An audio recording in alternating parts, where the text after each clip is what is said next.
Rubin here with you on Enlightened World Network. And today's topic is order, chaos, and change. So chaos in varying degrees is a requirement for change. In other words, things need to be disrupted before they can find a new order. So we're going to talk about how we can embrace the chaos and further our growth and evolution. So good morning, Rosalind. Welcome. So good to have you joining us this morning, and welcome to everybody else who's with us. Before we get started with today's topic, let's take a minute or two to get present. So let's take a deep breath in through your nose and hold it. And imagine clean, crisp oxygen flooding your lungs, flowing into your bloodstream, nourishing all your cells, your organs, bringing vital life energy to your body and being. And as you exhale any tension, stress, negativity, fatigue. And now let's take another deep breath in through your nose and hold it. This time, imagine brilliant, bright light lighting you up from the inside out, illuminating, electrifying, and energizing all your cells, your molecules, your electrons, creating a brilliant beam of light and energy from your heart out into the world. And let's, as you exhale any remaining tension, stress, negativity, fatigue. And now let's press our palms together, vigorously rub your hands together to feel the friction, the temperature, the pressure, the motion, the tickling and tingling when you stop, and allow all those sensations to bring you present right here, right now, into this remarkable physical form that enables us to experience life. Welcome, welcome, welcome. So, order, chaos, and change. So the resistance to change comes from, I think, maybe from inertia, or maybe even instead of inertia, maybe momentum, like things are going in one direction. In order to change things, that momentum needs to be disrupted, and that we need to, in order to make change, we are stepping into the unknown in a certain degree, or to a certain degree. And many of us have an aversion to the unknown. You know, we have an anxiety around it, a fear regarding the unknown, and sometimes excitement, but sometimes just out and out fear. And that's because this chaos in varying degrees emerges as we make change. We see this even when cleaning, right? Or decluttering, that oftentimes things get messy in the process of cleaning. We pull things away from the walls, we pick things up, rearrange things. So there's a sense of chaos that is part of that new order, so to speak. And as I said, there are degrees of this chaos, but the disruption, in order to make change, disruption is essential. Disruption is the pathway to change, because we have an established pattern, we have an established situation, and in order to bring about change, we need to disrupt that situation, right? That's the definition. And then what happens is, in the course of that disruption, as we're moving into that change, then a new baseline occurs. So this happens emotionally too, as we progress in our emotional growth. We go through similar process where we have adapted to the way things are. We have our way of being. And then as we're moving into growth or trying to grow beyond certain things, it means digging up some of the pain points, digging up challenges or traumas in some way or another, emotions even that may have been dormant for a while, and things can become chaotic in the process, and until the dust settles, so to speak, back to the cleaning metaphor. And when the dust settles, things are often, it's kind of like rearranging the furniture. Things are different. And so it's important to recognize that order to chaos kind of, and then chaos to order, that process is a natural process. It's an essential process. We can't accomplish change without it. And if we can recognize that that's normal, and what I'm speaking about particularly is with the disruption of emotions, and maybe moving through emotions in ways that feel somewhat chaotic. You know, 1 minute feeling fine, another minute feeling grief, another minute feeling anger, to be jumping all around in the process of change. It's not uncommon to be going through a range of emotions.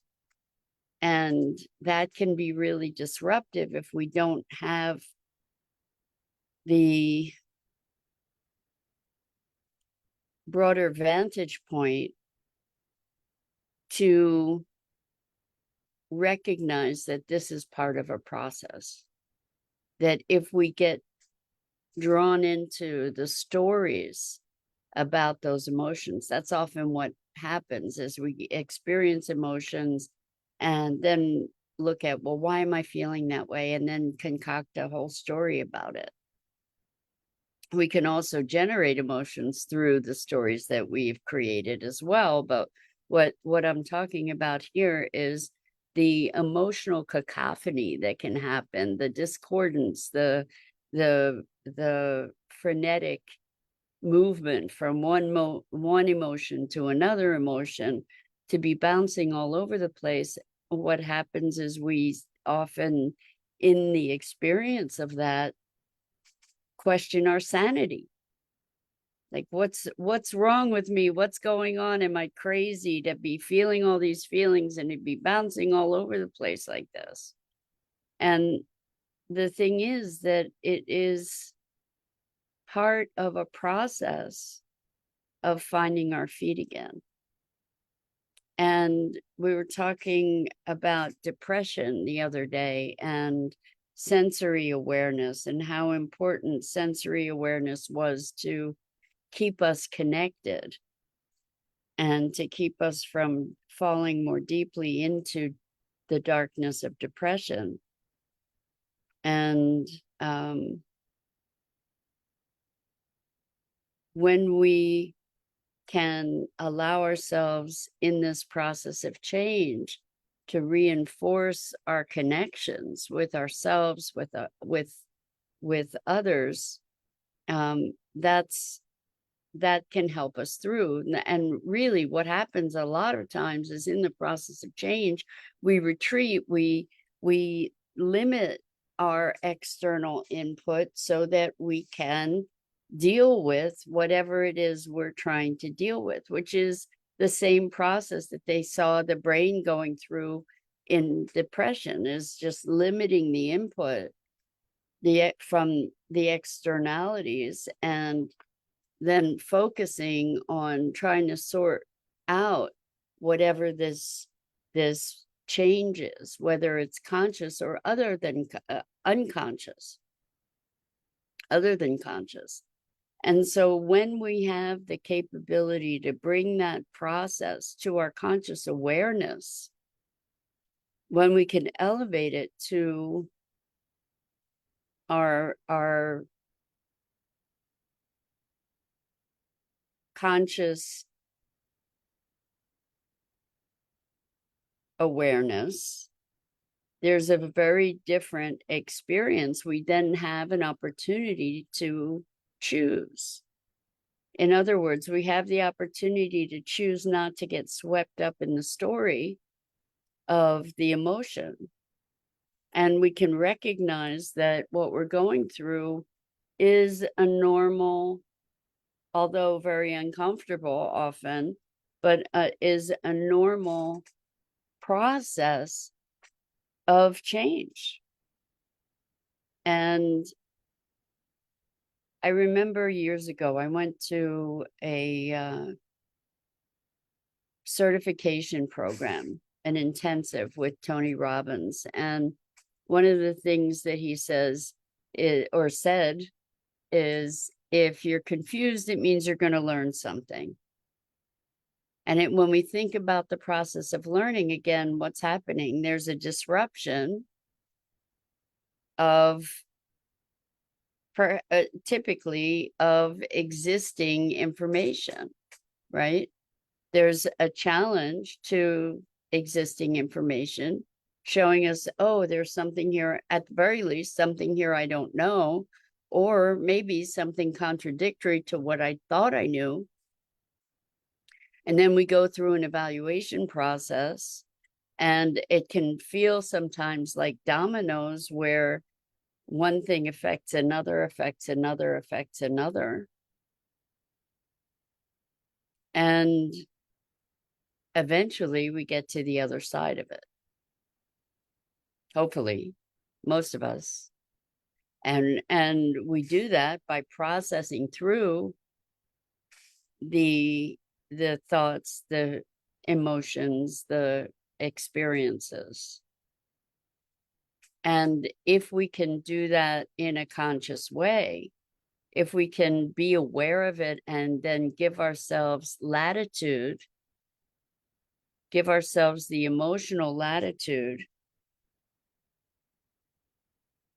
to say, okay, it's rough, rocky road right now, and that's temporary. If we can recognize that and allow ourselves not to resist it, but rather to roll with it and breathe our way through it, and maybe just notice with curiosity and compassion as we move through it, then that change can have more grace to it. But oftentimes change occurs in fits and starts, right? Because we get really uncomfortable with the unknown, and we resist it because we think it should be a different way. And then that just acts as an impediment to our progress. So really interesting. In working with a client who's doing brilliant work in repatterning themselves through a practice, patterning themselves into a more elevated state of being, from a place of deep anxiety to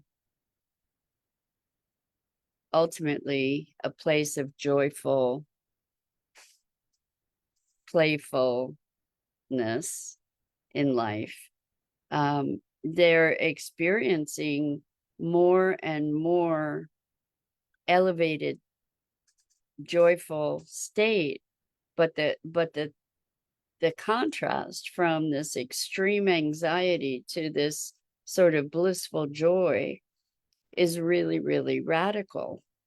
And they're, interestingly, they have noticed themselves beating themselves up for not being able to achieve this joyful state with a greater consistency. And rather than lauding themselves for achieving that joyful state when they do, what they're doing is focusing on when they're not there. And that's creating and perpetuating the state they're trying to transition out of. So there's an interesting sort of irony or contradiction there. But old patterns sometimes die hard. Not always, but sometimes. And there's comfort in the familiar, even when it's uncomfortable.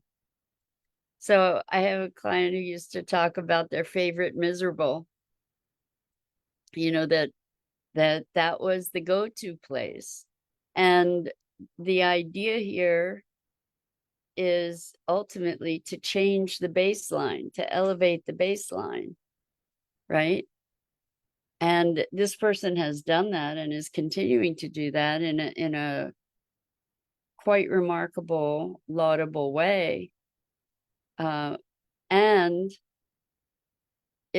I think that the speed at which we're able to do something like that has a lot to do with our tolerance for chaos. Because as we change, there is typically a part of ourselves that resists that change. There's typically a part of ourselves that really, really wants to maintain the order, the status quo, the familiar.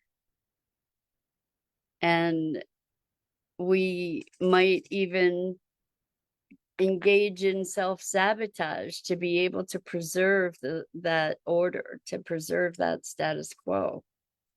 So it's important and very helpful to be able to be aware, so that we can be alert to the possibility of those patterns emerging, and we can dance with them in a conscious way rather than being at the effect of them. So it's interesting.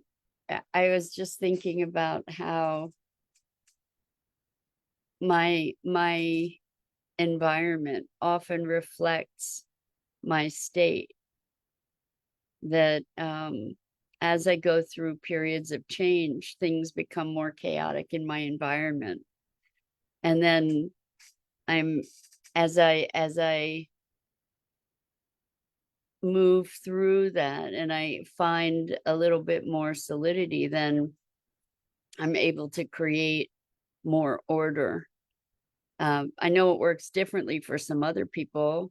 When they feel really chaotic, then they create order, or they clean. That, because cleaning is a way, or creating order in our environment is a way that we can exercise control, or at least the illusion of control in our environments. So that can be an interesting exercise for us to recognize what are our behavioral patterns that are indicators of our emotional state. This is all about, and we talked about this when we were talking about depression and connecting with our senses. This is all about finding the wisdom that's all around us. We have ways of communicating with ourselves and with nature that we might not be consciously aware of. One of those ways is through intuition, another is through bodily sensation, another is by observing our environment and what is happening in our environment. I mean, there are people who have their environment under tight control. It has to be just so all the time, and that gives them that sense of order. But when there's change, that order gets disrupted.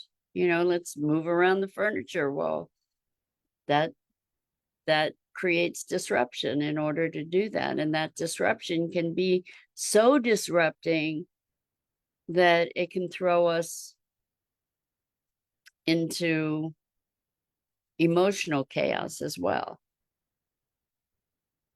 So, and yet change can be a wonderfully good thing, right? And the fact is that I think the only constant is change. And we can resist it by trying to keep everything ordered, and try to impose, well, things should be this way or that way or the other way. When we try to impose that on things that are changing, it doesn't really work so well. And I guess ultimately what we're talking about is learning to dance with the unknown, learning to dance with chaos, learning to dance with change, and finding maybe a richer sense of internalized order, which is internal alignment, internal centeredness, that when we have that North Star, we can weather change. We can, because there is a constancy about that. And it's not by an identity that we necessarily can define. That internal centeredness is not necessarily unchangeable, and yet it's constant. There is a place within us that we can touch, that we can connect to, that has some constancy about it. And it's beyond the personality. It's an constancy of essence. And the more connected we can be to that, the more we can dance with the chaos around us. And even our own emotional chaos, because it transcends that. And so in being able to cultivate our resiliency and our capacity for change, one of the most reassuring, maybe one of the most comforting, one of the most powerful ways to move through those, to move into life, not through life, but into life, is when we find that centeredness within ourselves. So I guess that's what we get to cultivate. And the question is, what does it take to do that? So as an example, this person was telling me that when they chant a certain mantra, when they chant, that brings them peace and joy. And so I suggested, well, why not chant then? Why not chant when you're doing this or you're doing that, or before you're doing this or that. And that was a revelation, like, why not? Why not give ourselves the gift of the practices that are going to deepen our connection so that we're better able to really engage in the dance of life? So that's it for today. I'm Mira Rubin. This is the Core Connection, and I go live here each weekday morning at 9 a.m. Eastern on the Enlightened World Network Facebook page and YouTube channel. And I invite you to like, follow, and share Enlightened World Network and me. The links are in the chat, and I'm in the description rather. And as always, it's a tremendous delight to have the honor and privilege of spending these mornings together. I'm so grateful. And until next time, so much love to you.